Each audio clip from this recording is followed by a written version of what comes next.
Hello everyone and welcome, I'm Kiv, your favorite degenerate. And today, I thought that I would go through 5 of the craziest creatures that exist in the Halo universe. And look, even though we aren't getting hostile animals, that's something I've wanted, but, you know, it is what it is. I am perfectly happy with space rhinos. As long as the space rhinos are in there, that's all I care about. Anyway, these are 5 crazy animals that exist in Halo lore. They are present, so maybe we might be seeing 1 or 2 of these on Zeta Halo. But coming in at number 5, we have the Quothol.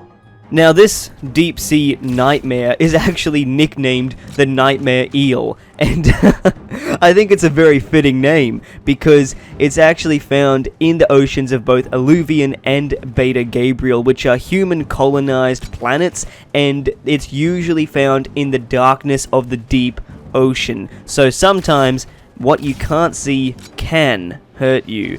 As an Aussie, I can't help but look at this and say, wow, okay, thanks, I never needed to go swimming ever again. It also happens to typically hunt a 3-meter crustacean, so some kind of crab-like creature. It doesn't really specify in any kind of lore, but it's 3 meters big, and it gets hunted by the Nightmare Eel. Thankfully, or maybe not so thankfully, it is found in the darkness of the deep oceans, and only on really rare occasions can you actually see it in shallow water. But I guess that just kind of comes down to how lucky you feel and how much you want to push the definition of the word rare.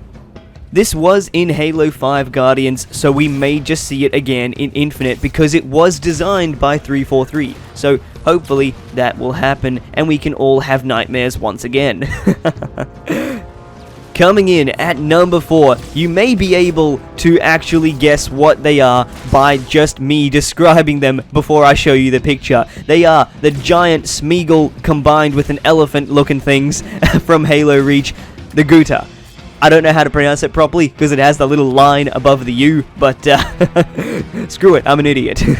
And these things are native to planet Reach. We don't really expect to see them in Infinite, but I couldn't possibly make this list without giving them a fair shout. So they are known to specifically live in the Vieri territory. Funnily enough, apparently according to the information based on the Gouda, severe aggression is pretty rare. So that was a lie, because as soon as I sneeze, they just run up and absolutely maul the crap out of me.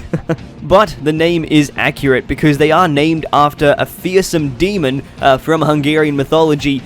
I didn't actually know this last bit, but apparently there were some early design ideas to have these as a mount that elites could actually use in the Halo Reach campaign, and so that would have been pretty trippy, I reckon, to see an elite riding around on one of these. That would have been insane. Moving on to number 3, we have the Pelosa. Despite them looking literally like an alien whale, these things are actually supposed to be a crustacean. So whoever made these things up must have been smoking some good stuff, because they look exactly like an alien whale, with a few more tails.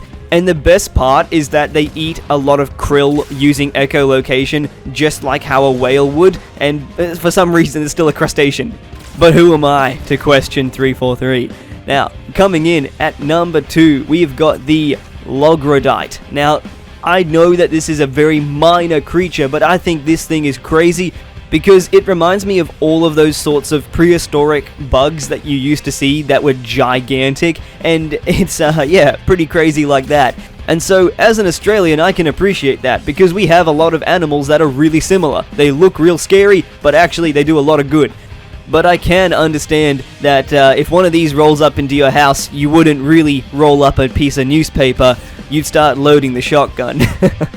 Lastly, we have got one of the craziest creatures that I have ever seen or heard of. It is the Ulfmeri, or otherwise known as Sky Leviathans. And I think that name should say enough as it is, because these things are absolute monsters. No one understands them, and they are the most mysterious and elusive creatures encountered on various Forerunner installations. They've been described as basically sharing a lot of similarities with whales, but they can actually fly, and it is absolutely crazy because it makes zero sense. These things just do some weird spaghetti stuff and they just go for it. I don't know how else to explain it, but no one in the Halo universe understands it either. They were covered in one of the books for the Halo series, Halo Hunters in the Dark, so some of you may know a lot more about them than I do, but what I think is really interesting and crazy about them is that they have the first signs of a basic language, and they actually communicate to one another through songs. Like, they actually sing to one another using whale call sort of sounds, and it's pretty crazy. A UNSC researcher was actually able to communicate with one at a very basic level, but when the Sky Leviathan came over to check out where all of this singing was coming from, he found what was obviously not one of his kind, but a human. So he immediately lost interest and chose to just simply fly away. I think that's probably one of the only times that an alien has been catfished by a human. But that just about does it for today, guys. I hope you all enjoyed this video. Let me know if you want to see more content like this. You know what to do. I will see you all in the next video. I've been Kiv, and I'm out.